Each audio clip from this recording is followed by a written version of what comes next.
Hello, everyone, and welcome to the stream. I'm CCPB, and I'm joined by two fantastic senior game designers. First of all, CCP Nikon, welcome. Hello. And we also have CCP Nomad, welcome. Hello. This is the first out of two segments we're going to do for the Revenant expansion, which is coming on the 12th of November. We're showing this this is a pre recorded segment we decided to do and show in the AT break. Today should be Sunday when you're seeing this. The thing that we're going to talk about is the stronger goals and projects that came out. We had a blog come out earlier this week. We also had a video with both of you featuring in it. And we're also going to talk about the updates coming to Skinner. And we're going to dive into the exact parts of that.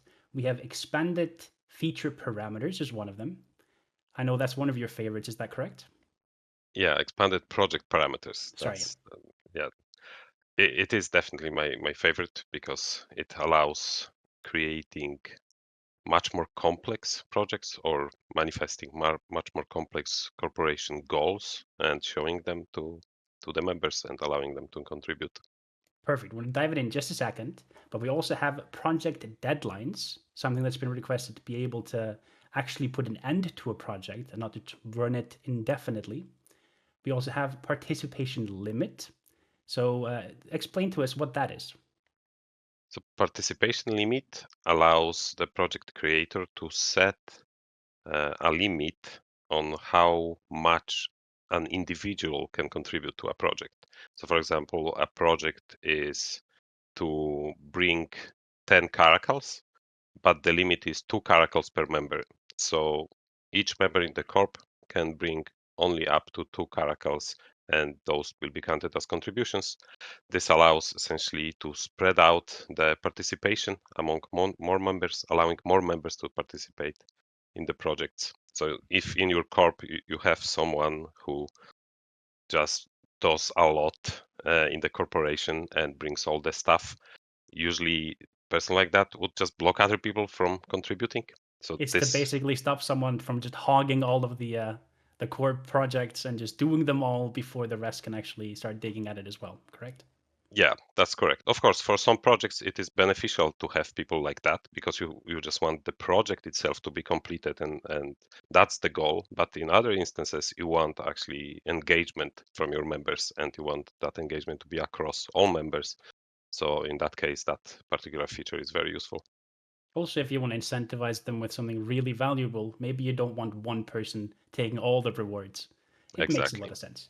Yeah. And then we also have ship insurance, which is an improvement on the existing feature, which we called ship loss, which came with Equinox. Is that correct? That is correct. So ship loss was just following the pattern or the framework of core projects that we established so far. So it was pretty limited in functionality, as in it required the corporation to create multiple projects, one per each ship type that the corporation would want to compensate for, and just assign a fixed ISK value um, as a reward for contributing, in quotes, to that project. This time around, we are releasing ship insurance, which is a dynamic contribution method. What it means is that every time I lose a ship, for example, and I'm a member of a corp that has this project running, then that project evaluates the kill mail that I received, or particularly the value of the loss, which includes the ship and the cargo and the fitting. So the value of the loss in ISK becomes my quote contribution to the project. So this is the amount that I will get compensated for. So this is automatic in this case and allows one project to handle multiple types of ships and multiple types of fittings, like multiple variations of the ships in the doctrine, because each loss is evaluated individually and automatically. At the same time, it allows the project creator to set up the ratio at which the loss is covered. So for example, I can set it to 100%, so the compensation will be exactly the amount displayed on the kill mail as the value of the loss. But I can set it also to 50% or 150% if I want to pay less or more per loss, depending on what the fitting might be, or what my intentions are, essentially. So project deadlines, the name itself should be self-explanatory, but also it sounds quite dystopian, right? Like we're bringing like corporate deadlines into Eve. So what it does is essentially enables you, the project creator, to create an end date for a project at which it will just automatically expire. As simple as that. Before, you had to manually tend to your project to cancel the ones that you don't want to be running anymore before they got completed. In this case, you can set the end date in advance. So for example, if we go with deliver item project, we want some item delivered. Let that be Rifter as per usual. We can select the destination and the number of items to be delivered. Okay, so this is like my test server is not the fastest. We want like 28 rifters, and we can set end date. We have few presets that are just handy. So I want this project to be running for 1 month, for example, and this is adjusted to that date. I can change it further. I can set like specific day of the month or even an hour in the day. It will confirm the actual duration here. So 30 days, 23 hours, 57 minutes.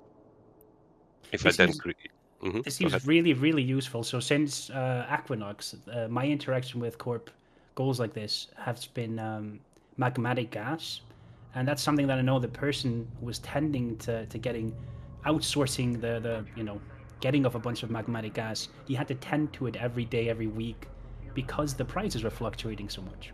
With something like this, you could say, I will pay this for magmatic gas for 4 days, Yeah. and then I'll reevaluate, see if the market has changed, if I'm underpaying, overpaying. This seems really, really useful. Yeah, exactly. And then the project expires, and you can easily just just clone it from this menu, right? After it expires, you can find it in history, and just clone the project again, and it will have the same preset for days, which you can change, but you don't have to if you want to do this every 4 days, for example. It sounds very useful.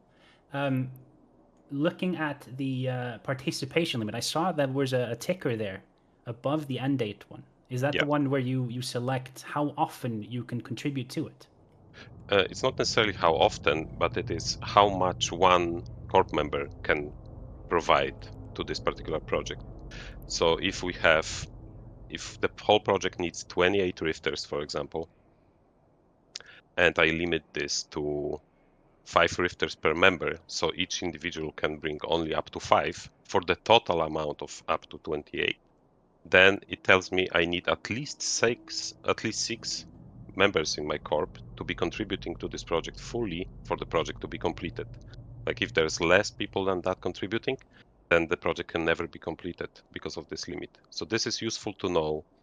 Like I can know how many people in my corp can actually provide some input to this project. So this is how I can set this limit for it to be realistic. Right? That's really cool. Ship insurance, I know it kind of ties into the expanded feature as well, but let's talk about ship insurance and how that works. So we cannot show ship insurance yet. It's still in production, Okay, so it's not ready for. that's all right. Yeah, um, But how would but it we can work show when it the. comes out? So as described before, it every time someone loses a ship in the corporation, it just takes the kill mail ISK value of the ship and assigns that as a compensation.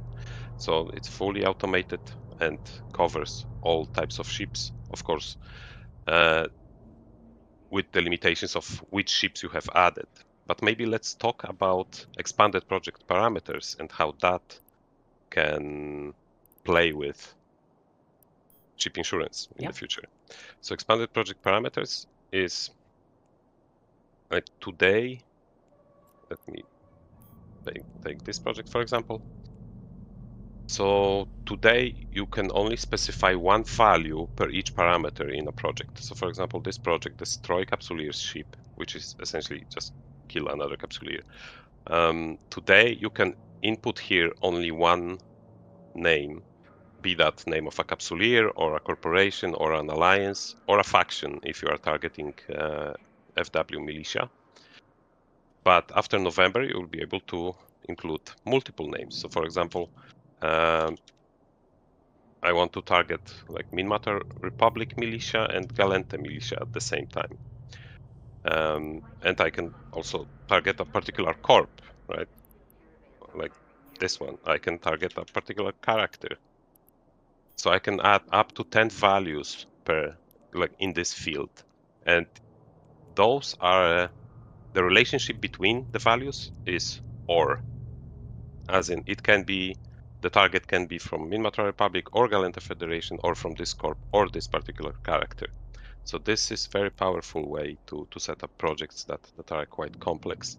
And I can do that not only in this field, capsuleers or organizations, but I can do this for ship types. So for example, which ship types we want to target. Of course, we don't like rifters, so we target these. But I can also target groups of ships, like all battleships. So it's essentially taking what was one value per parameter for these goals and expanding it to just multi parameters per multi value per parameter, much more complex goals than you could do with the feature before. Exactly, and the same goes for locations. Does Today this I can work with every project that currently exists? No, we're adding this functionality, the expanded project parameters functionality specifically, to 4 existing contribution methods, which is destroy capsuleer ships, damage capsuleer, earn loyalty points, and mine materials. So these Okay. 4 contribution methods will get this treatment on the release day, and over time we'll be adding it to all contribution methods. Awesome. So you could have it like earn this LP or this LP or this LP, and then of course you could be taxing that as the corp owner. Precisely, yes. Just last thing about the locations. This field now will support not only solar systems, but also constellations and regions. So that's new, and that should be very useful for some project types. Interesting. You could be gank all haulers in this region in HiSec type of thing, Yeah. and then here's your free catalyst back. Nice. Wink. Yes. Wink, wink, indeed. Yeah. Um, those are the 4 different features that are coming. This is really taking what I mean, core projects. I know you added more things, or you guys added more things to them in the Aquanex expansion, which was being built on the Havoc editions before that. This is now becoming a more and more robust version of Corp goals every time. Um, how much further do you think we're gonna build this feature? Uh, yes. Okay. That's the answer. Like you can still see there are limits to it, and we want to expand it because our aim is for organizations to use it to keep their members engaged. Essentially, like we have some login rewards, for example, incentivizing players to log in to take their reward and hopefully stay in the game for longer and engage with it.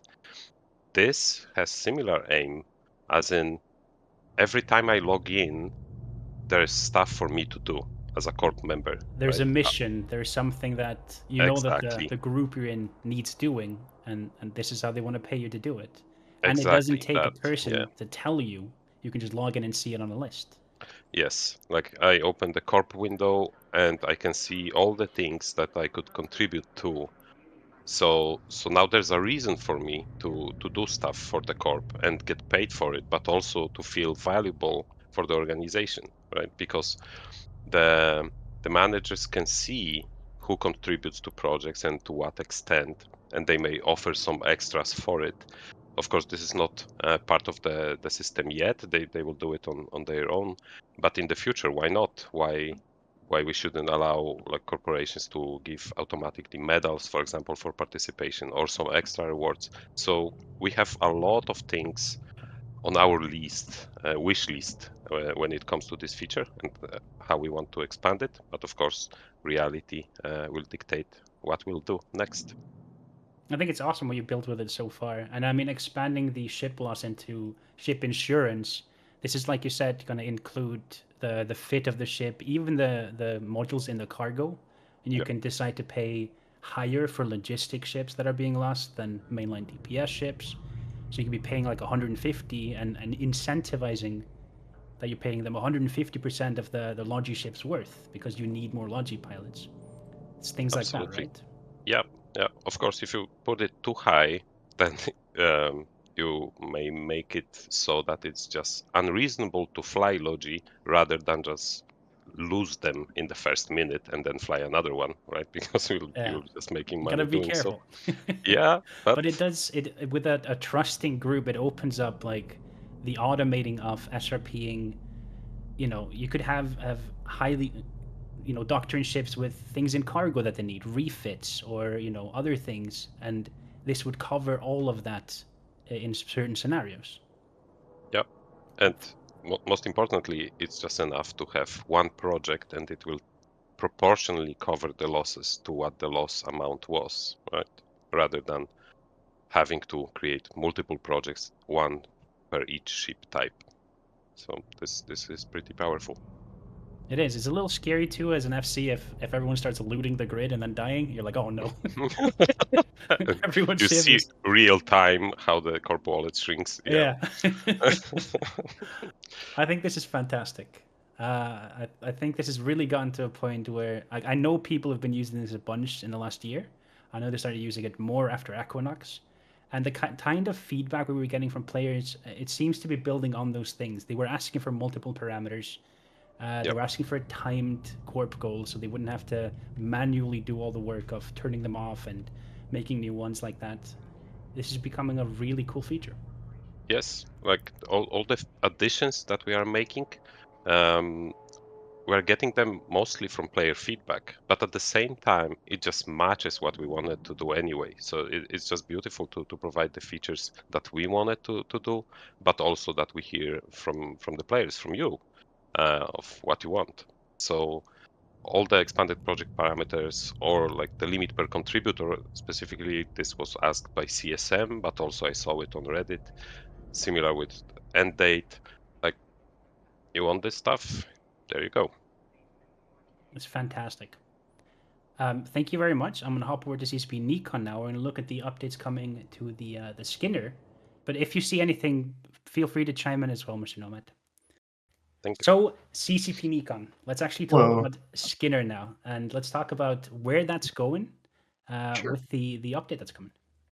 Yeah. So, So first of all, we have targeted listings, which is at the very top of my list here. yeah. It's probably the most requested feature. Is that correct?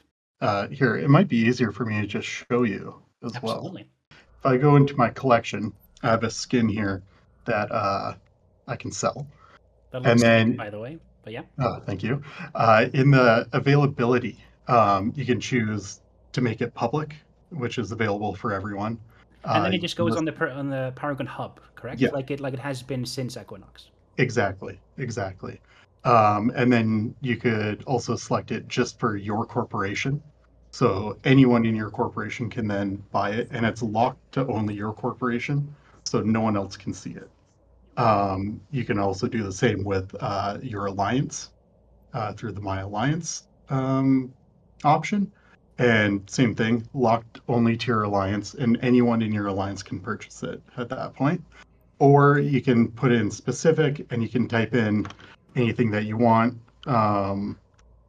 So like, and if it searches, oh, Lady name. there we go. Yeah, lady name. So I could sell it directly to that person and no one else would be able to buy it at that point.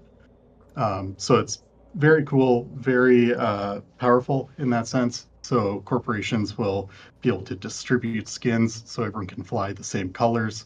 If you're making skins as a new job for your character, you can sell them directly to someone if you've worked out a deal with them.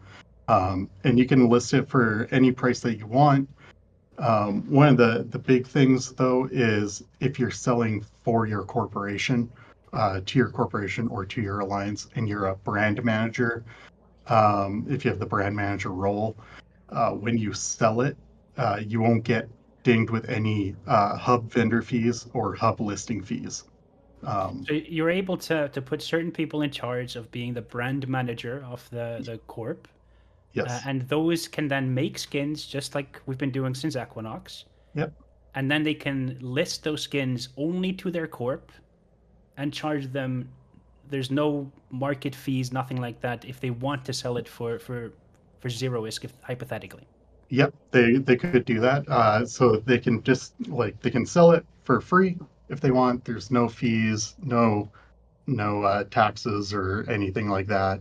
The way that that kind of works, the way that we had to even it out, is there will be a small Evermark charge now, and that is based on the tier of the skin that's being sold. For those who don't remember the tiers, the more complex a skin gets, the higher in tier it goes. So if it only like a couple of colors, then it would be a lower tier. Like you can see the number above there. Yeah, And I remember when we were playing around with this tool before June, it it wasn't too hard to make a super cool looking skin at tier 3, 4, 5. We didn't have mhm. to go all the way to the max to make them look cool. And honestly, most of the skins that I've made have just been a couple of googly eyes and something like that you could easily distribute to your entire group if you wanted to. Oh, for sure. So So I have a couple listings here. When you're selling to your corporation or alliance, when you go into the Paragon Hub, you'll see a couple new sections. There's a section just for corporation skins, and a section just for alliance skins, and then also a section for skins that are targeted directly at you. When it's from a brand manager, you'll have a different colored background in the card here. And when you hover over it, it will tell you how many ever marks you're going to be charged when you purchase that skin. Whereas if it's just from anyone else, it won't have that. So that's one way you can tell if it's a branded skin, is what we're calling it, or will not. it And always cost Evermarks on top if you're selling it to your corp, even if yes, you're charging for it? yes. So that that's to help counteract the zero taxes and zero fees. Yeah. Um, but yeah, like I said, brand managers can sell it for zero, so they can make it extremely easy for everyone. The way that the Evermarks are balanced is we looked at how many Evermarks you can claim a day from doing Paragon missions, and then looked at what the most popular tier skin is, and we kind of equalized it that way. And then the lowest amount of error marks that you can make a day, or for like a tier one skin, and the absolute maximum you can make a day is for a tier 20, and then it just kind of distributed it in between that. So yeah, So the tier list has actually gone up to 20 now, and I would assume that's because we're adding another functionality, which is yes, second pattern slot. yeah. So the secondary pattern slot is something that we've played around with a lot here in the studio. We also have 45 new patterns coming Yeah. out, which is a huge amount. So they'll be all over in loot tables throughout New Eden as well, so you can get those. But yeah, so you can put in one pattern and then you can select a second pattern. They can each have a different nano coding on there. You can move them around separately. You can blend them together with a bunch of different blend modes. Um, yeah, we've been playing with this nonstop in the team, and everyone just has a blast with it. You also explained it really well in the video that came out on Friday. You can like subtract them from each other. You can Yeah, nest them in each other, so you could have like a pattern within a pattern, and do all yeah, kinds of really cool things with it. yeah. You can mask them. It's really it's kind of tough to explain, but once you actually get in there and start playing around with it, uh, the names of them really make sense. Um, Yeah, we also added another cool little feature, which is randomize. Um, let's see, Hit it. yeah, where you can Let's randomize go, dude. your skin, and it's just a really good starting point Yeah. for creating your own skin. And And yeah, will it fill out every slot when you randomize? It'll fill out yes, both patterns and all colors. yeah. So it will fill out everything and randomize the position of the patterns, all that. And it does take into account whether or not you have the tick box to show only owned. So if you randomize with stuff that only you own, it will only use those. Or if you want to see what is possible, just tick that off, and it will show absolutely everything. That's really Uh, cool. This is great. Like Yeah. for someone like me who has zero artistic skills, Just a random Yeah. button is life just saving. random, yeah, of it. I think it's like you said, a really good way to have a starting point as well for a skin. If Hmm. you're completely creatively blocked and you're like, I need to make something cool, but I don't know where to start. It's too much choice in some way. You Yeah. can hit that random button until you see something you really like, and then maybe change that line to gold, that thing to white, and make it kind of tweak Hmm. it from that first step. Yeah, yeah, exactly. And then to help out everyone, for the first 2 weeks of the expansion, we're actually lowering down the sequencing time, so everyone can get new skins quicker as Nice. well. So I believe we're taking 50% off of the time that it takes to normally sequence a skin for the first 2 weeks of the expansion. So trying to play around with some things, make it a bit easier to people to get into the Skinner and play around and get new skins in the game. I think besides adding a second pattern, the biggest ticket thing here is the direct listing and being able to Yeah, send your alt or friend or a corp mate or someone like just this. Hey, I made this for you, and it costs 0. Or here I'm my entire corp. I yeah, want them all to be using this skin, and this is finally going to actually enable it where they it could be done in a proper manner. yeah, yeah. It's huge. It's one of the most requested features that we've Yeah. had ever since Skinner came out. So I have this we're vision of excited. a future cinematic shot of some big battle with like 1,000, 1,500, 2,000 people. And you Oh can clearly see, like, oh, there go the goons, and there yeah, are the brave guys. And you can just, like, without any overview, you can just tell exactly who's where. I oh think, yeah, like, genuinely, I think the updates coming to Revenant with, Skinner are going to get us closer to that reality. yeah, yeah. Hopefully, I mean, it would be awesome to just see huge fleet fights with everyone like just in matching skins. You can really easily tell who's who, and yeah, I think it will be a lot of fun.